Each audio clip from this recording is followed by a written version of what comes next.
What's up, guys? Welcome back. I know it's been a while since I've uploaded, but it's just the way it's going to be. My schedule's a little bit unpredictable at the moment. But yeah, thanks for coming back and checking up on me. Today's video is going to be more of like a projects update sort of thing. I will be making a reveal on the new car. So first things first, we'll start with the Civic. It's a little bit put together. Let me get the hood prop up there. So as you can see, we did get the engine in, but everything as far as axles and driveline is completed already. Just need to torque down the axle nuts, and then we should be good there.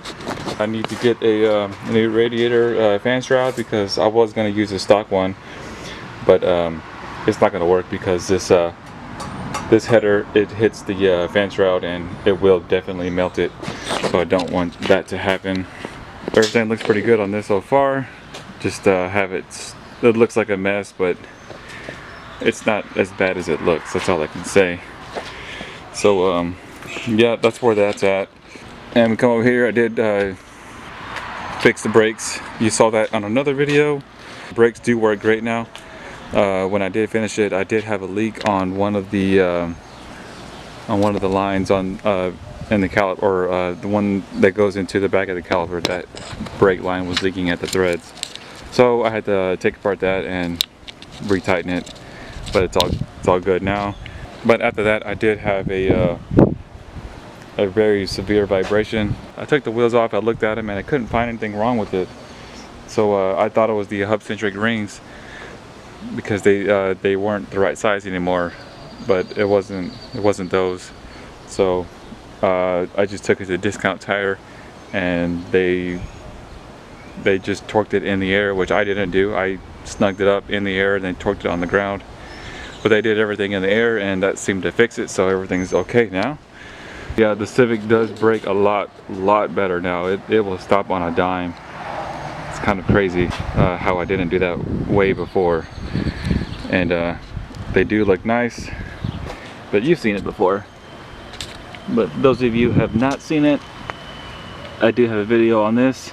Before I get into an update on the S2000, I'm going to show you guys what I've been hiding for a while. Some of you guys already know, I'm sure of it, if you follow me on Instagram, and I'll finally reveal to you guys what I bought.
Alright, so here it is, guys.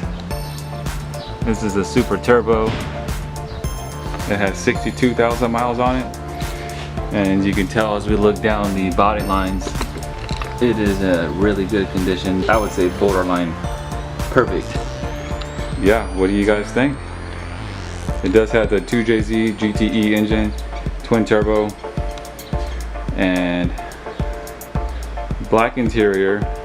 It has original wheels, which I guess they look okay. I'm not sure what Toyota was thinking as far as like the wheel gap, like right back there. It's a little too far in for my liking. So new wheels will be in the future, but that'll come later on. But it's pretty much bone stock. And here, actually it is bone stock in here. And there's no modifications. I did do the TTC mod, which is a true twin turbo conversion.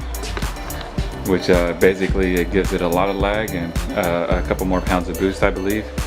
But it gives it more of that iconic Supra personality, which most of you guys are probably used to. But it does have the newer headlights. I believe this is 97, 98 style headlights. It doesn't have the black ones like the earlier models do. And let's see what else. I went ahead and put an aftermarket exhaust on it already. I just could not help myself. But yeah, I'll go ahead and show you guys a couple of clips of that right now so you can check out how that install went.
So we're gonna go ahead and start it up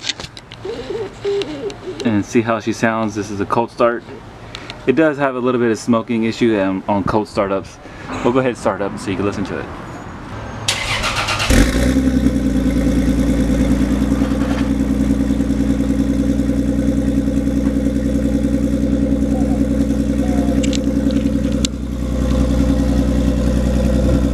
Yeah, there is some oil coming out, but it does have a real mean throaty sound to it. Guys, on that video you just saw, it was only a catback, but since then I went ahead and put a test pipe on it, and talk about power gain big time. It just really woke up the car, and it sounds like this now.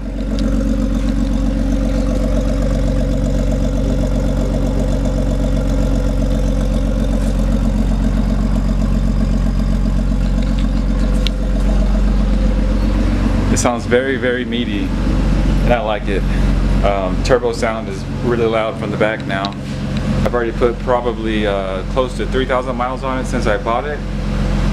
It's kind of hard to do, but kind of hard not to drive. But I don't want it to be garage kept the whole time. That's just not really why I bought the car. And we'll get into more details about the car as we go. But there will be a car meet tonight, so we'll go ahead and get this the car cleaned up a little bit. Well, I'll go ahead and back it out so we can see it in the sun.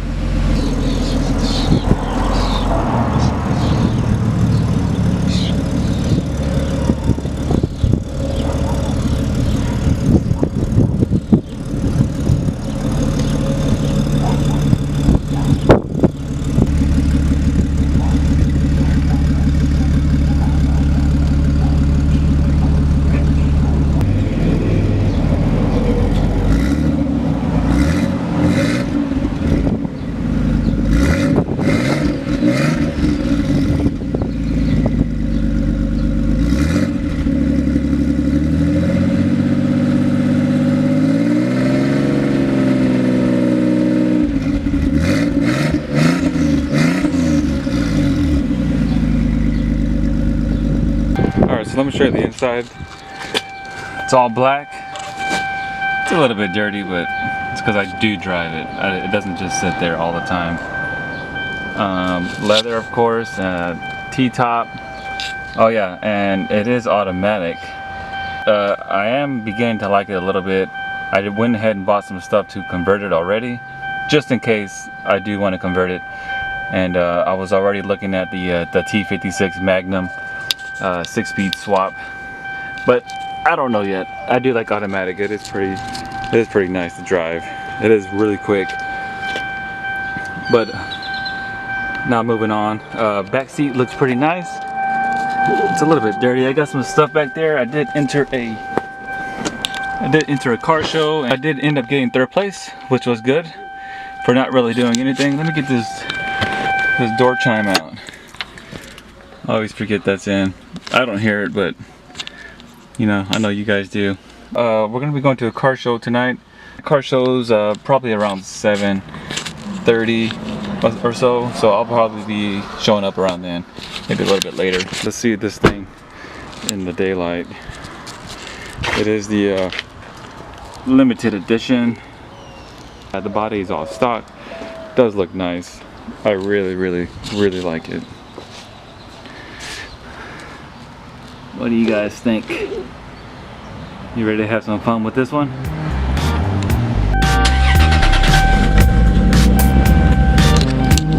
So yeah, we're gonna go ahead and check out this car meet. It's in town, so hopefully we have a pretty good turnout.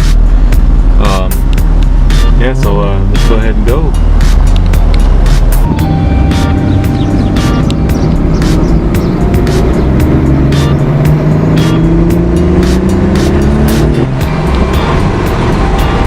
Drives pretty nice. Here's the mileage. For those of you who are actually curious, it sounds awesome from the outside. I got to hear it one time, and it was amazing. And 2JZ sure is something else, guys. If you can get one, I'd say go for it. I really need to get an autofocus on my camera. This is not really working too well for me.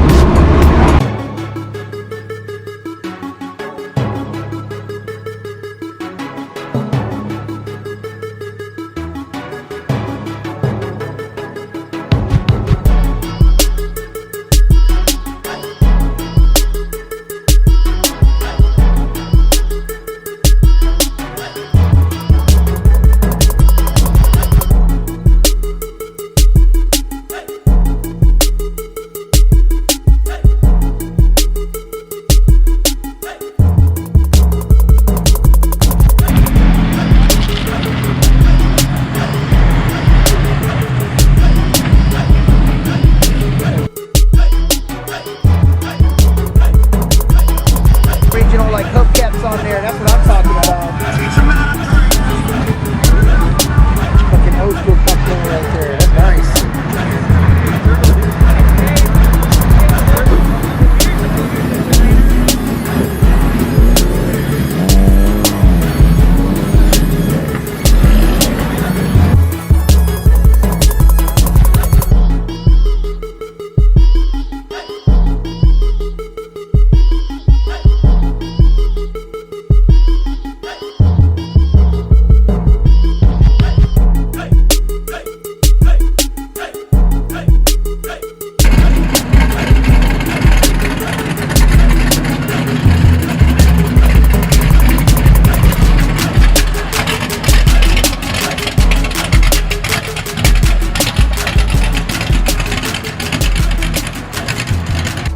That was pretty fun, I guess.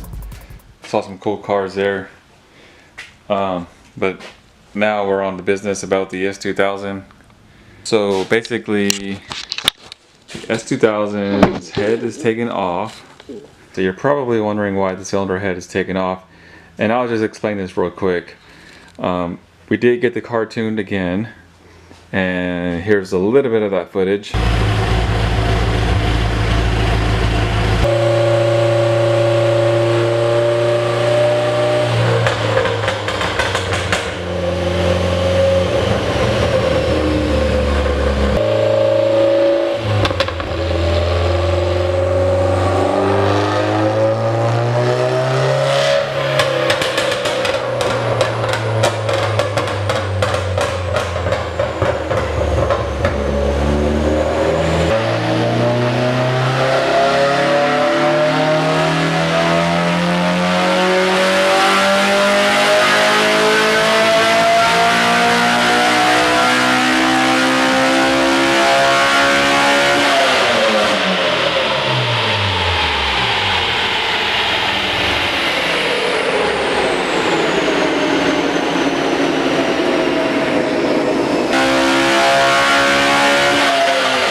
So we did blow a coolant line, which is this one right here. This one blew off. Don't know where the clamp went, but basically shot out and was spraying coolant everywhere in the engine bay. I didn't know what it was. I was kind of freaking out a little bit, but once I saw that it was steaming out of here, I was a little bit relieved, but still upset that it blew it off. So that was one issue that we did run into, and of course the main issue was, and this may be a surprise to everyone, but the car only made 210 or 211 horsepower. Yeah, you heard that right. It was making the same amount of power as these cars do from the factory. So my initial thought was, what is going on? I took it for a drive, and the low end feels pretty good actually, but once it gets up to the top end, it just kind of feels like it's just struggling to make some power. I'm not really sure what was going on. AFRs are good, everything was fine, but we just made very little power, and I knew something was wrong. It has to be. It didn't make sense to me. I did talk to some people, and you know, they're still tying it back to the manifold, which I can see that. What I didn't understand is how it made 220 on that last data run, and then 210 now with the correct ignition timing. It just wasn't making sense. So brought the car home, and I let it sit for a while. I drove it for a couple of days just to kind of get things moving in the car, you know, suspension wise, and just kind of enjoy it, because I haven't enjoyed it in a while. I took out the spark plugs and removed the throttle body so I can look into the intake manifold with a bore scope. And so here's the cylinder head. Everything looks pretty good on it from the top. The springs are intact. I did go in with the bore scope through here on all of the ports. It looked like the valve seat, or not really the seat, but the face of the valve, it looked like it was real pitted, and on some of them, and on other ones it was kind of grooved. I'm not really sure how to explain how that was happening, but you know, naturally I was thinking, you know, this is losing compression or something like that. And I did not compression test it because of what I saw. Like, I was almost positive there was something going on there. Maybe that was affecting the airflow.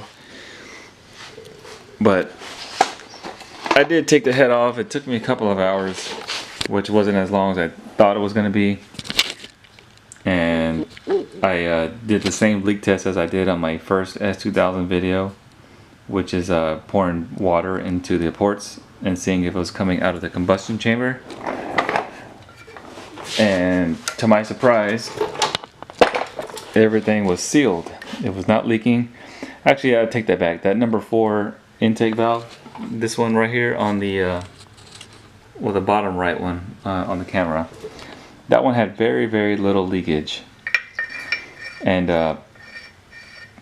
it didn't really seem like to me that's what my problem was. I went to the block. Now let me get over to the block. So I'm back over to the block and started looking at it. Maybe the rings or something, but it wasn't smoking or anything like that. There is some scratches on the cylinder bore. You see them? And they're not deep. They look like they're deep, but they're really not. And I really don't think this is what's, you know, causing the issue. But I do want to address it, because this problem obviously is not something that you want to have on an engine like this. So what I did decide to do, and I was talking to some people, I will be sending the head to 4-piston and have them remove the valves, clean everything up, clean up the faces, and they're going to open, it's an option on their cylinder head work. They're going to open up the combustion chambers to an 87.5 millimeter bore, which is because this will be an 87.5 millimeter bore. I was going to go 88, but apparently it's hard to find some pistons right now. That's what I was told, but I guess 87.5 is it's right there on the line, so that's a 1/4 of a millimeter on each side of the bore. So I did want to go to like a 2.3 setup. So I think if anything, I'll be closer to an actual 2.2. I haven't calculated it yet. So basically, I will be taking the block out. And these liners have to be cut out and new sleeves pressed in. And I will be going with Golden Eagle on that. It was actually kind of hard to find someone that would actually do the work. I didn't have a lot of callbacks. And then while I have the block out, I will be getting rods and pistons. I'm going to get 12.5 to 1 compression pistons. And hopefully with 4 piston cutting a little bit into the combustion chamber, it lowers that 12.5 to a closer to a 12, which I actually want. Because I want to be able to run pump gas. I just don't want strictly E85. There's not too much of it around here. There is some more E85 around the area, but I'd like to have the flexibility. That's how that's going. That's why you really haven't heard much about the S2000. But I will try to get this done as soon as I can. I will be rebuilding the engine by myself. Golden Eagle will be polishing the crank, measuring the journals, and doing all that work. And I will be doing the assembly part. I was gonna have them do it, but it was just, I don't know. It wasn't really worth it. I guess they were charging too much for me. When I can do it, but I just don't want to spend the time doing it. So yeah, Golden Eagle will be sleeving the block and providing parts and shipping everything back, and I will be putting them together myself. At least that's the plan right now. It really does suck, but I didn't like the way the valves looked on here. Something was going on there. I don't know if it was because of the heat and it was running incorrect timing. I really don't think so. I think I had good compression because the way the motor sounds when I cranked it over, and it didn't misfire. Everything was you know, pretty somewhat normal, and on the lower end it just didn't have the high end. But yeah, at least we have something else to play with here and there. But yeah guys, that's the news with that. Just want to keep you guys up to date, and I will be keeping you updated. And if you really want to stay up to date, follow me on Instagram, and you can kind of see the progress on the S2000 a little bit quicker than on YouTube. It's just getting kind of hard, and I don't know if I will be filming a whole block thing because I just want to get it done. But yeah, just let me know if you guys would be interested in seeing the block being taken out and making videos. I don't want to drag on the whole progress forever, because this car has been sitting in here longer than I've been driving it. That's why I want to get it done so quick. But yeah guys, that's going to be it. Thanks for watching. Stay tuned and subscribe if you haven't already, and make sure you hit that notification, because I do not have a schedule, an upload schedule. It's just kind of like whenever I can get to it. So bear with me on that, and yeah, see y'all next time.